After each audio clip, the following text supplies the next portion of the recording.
Yo, I'm gonna share a testimony real quick. So it is cool to receive everything that you have worked for and everything that you've prayed for, but it ain't nothing like receiving everything you've been blessed for. It just hit differently. Your boy went to church for the first time in ever yesterday. Nope, the church didn't catch on fire, and everything was still intact when I left, so God still love your boy too. Ooh-wee. But yeah, so I really wanted to go get some prayer. I wanted to get some spiritual guidance for this new journey that I'm on, and I received all of that and more. So I'm typing in my phone, churches in the area, somewhere nearby that I can go worship at real quick. And it's Sunday afternoon. Church over with. But I did stumble across this church called Influence Church. And they had a 5 p.m. service, and it was kind of far, so I had to jump in my car and dash out there because it was almost 5 o'clock by the time I found it. I get there right on time. So as soon as I get to the door, about to touch it, the door just flung open like, whoa. Somebody said, "Welcome to Influence Church." I'm like, whoa. I feel like an Annie entering into Daddy Warbucks. I'm like, I think I'm gonna like it here. But everybody was real kind. I'm like, yo, y'all smell good in this church. I'm gonna have to go back and take a shower and start all over. I feel a little bit too sweaty to be up here worshiping with y'all. They're like, nah, come on in. You are fine as you are. Come on in. We're glad to have you. Everybody made me feel at home. Cool. So the first song they sing is my jam. Lord, you are good and your mercy endured forever. I shot a video and sent it to one of my homies like, yo, they clowning up in here. But as soon as I put that phone down, my hands went up in the air like this and stayed there. Lord, you are good and your mercy. Next thing I know, it's tears coming all down my eyes. I'm just happy to be there. Just bawling and crying my eyes out. Then they sing another song. You are the everlasting God. Same thing. With no control, my hands just like this. You are the everlasting God. Even more tears coming down my face. I'm like, wow, this is wonderful. Hallelujah. Then they sing a song I ain't never heard before. So I'm like, okay, instead of me trying to read these words on the screen and try to find a melody to sing along, let me just sit back while I'm standing up. Let me just sit back and let it minister to me this time. Same thing. They singing, my hands like this. But this time my face is even worse. Tears all over. I think my whole face was wet by this point. Snot coming out my nose and stuff. I'm about to wipe my face, being all embarrassing myself in front of everybody. But yo, I think the song was called Too Good Not to Believe. I think that's what it was called, Too Good Not to Believe. It just ministered to me, and the people on the stage, the lady and her husband that was leading, woo-wee, they knew what they was talking about. All right, cool. So then the pastor get up there, guess what? This dude want to start preaching about money. I'm like, bruh, don't you see me here? I ain't come here for y'all to be hearing about no money right now. I need a word from the Lord, so for my soul. Hey. But it wasn't even like that. I thought he was about to be preaching about the building fund and the doorknob fund and the parking lot fund and stuff like that. It wasn't even like that. He actually was sharing his testimony of how God had been blessing him and his wife. And he taught me some different ways to give more extravagantly. I'm like, oh, okay, cool. So I'm going to give more money. And I'm going to get more money and keep on giving more money. Got it. It's coming back 100-fold every time like it always do. Thank you, sir, for that reminder.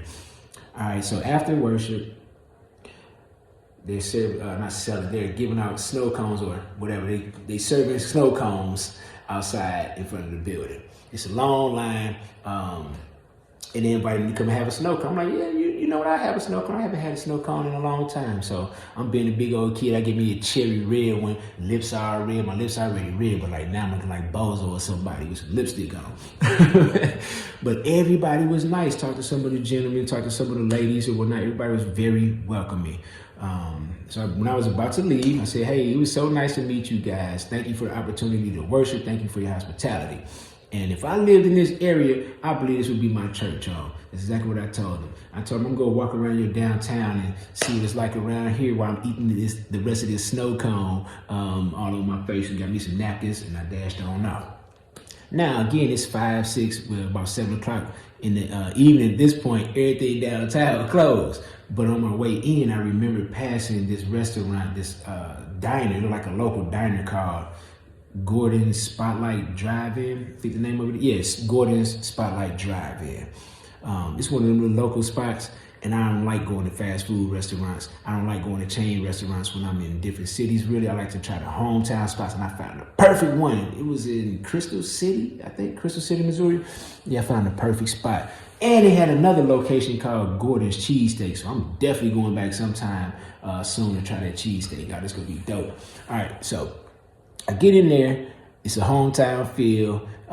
You can tell I'm saying locals or whatever. I hope I ain't offending nobody. But the locals in there chilling and doing their thing, talking, eating and whatnot. I asked the lady behind the counter, yo, what's the best thing on y'all menu that y'all sell out of or that everybody like the most around here? She said, oh, hands down our chili. We have the best chili in the county. And then she got people around testifying, oh yeah, you gotta try the chili. You gotta try the chili. It's the best chili. And I'm like, all right, cool. Well, I'm gonna try the chili. I love chili and I know chili. And if y'all saying it's good, I know it's gonna be good, and I'm gonna know whether it's good or not as soon as I taste it. So, yo, I know good chili when I'm eating good chili. Give me the chili with some cheese and some onions and some crackers. So she hooked it up. So I get to the counter and I'm ready to pay for the meal. And she says, oh, I'm sorry, sir. We don't accept cards. We only accept cash and checks. I'm like, y'all accept checks and not cards or whatever? I'm like, what am I supposed to do this? She's like, oh, well, we have an ATM over there. You can take the cash out over there. I'm like, okay, cool. She said, but hold on, wait a minute. Don't even worry about it. I'm going to pay for it for you myself. I said, no, you're not. I'm going to go to the ATM and get the money out. She's like, no, don't worry about that.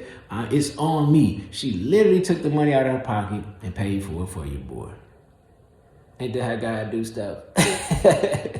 And so let me finish the story. So it was some bomb chili. I ain't even front. It's probably the best in the Midwest. And that ain't no plug. For real. It was some really good chili. I want to go get some more. But so fast forward, I'm outside thinking about the sermon that just happened. I'm thinking about how this young lady just blessed me in this time too. So I get back to my little spot. Cell phone signal don't really be working for real where I'm at right now. And I received a call, missed call. I'm like, oh, I gotta call this young angel back because she's been really encouraging me, and I want to tell her about this blessing that I just received. So as I'm telling her about the story, she's actually calling me to tell me, hey, so this thing that you done for me, God did this for me through this thing. So now I'm gonna bless you with this thing that God blessed me with from what you did for me. I said, hold on. That's your blessing. That ain't got nothing to do with me. You keep that. That's yours. She's like, no. I know it's mine. I can do whatever I want you to do with it. You're going to give me your address and I'm going to send it to you. I'm like, hey, you don't got to do that or whatnot. So again, like I said, I told her the story about the young lady blessing me with the meal at Gordon's. And she said, yeah, that young lady's going to receive her blessing back 100-fold. I said, I know she is. I said, oh, wait a minute. Let me stop playing. The blessings got to keep on flowing. So cool. So if you want to send it, here go the address.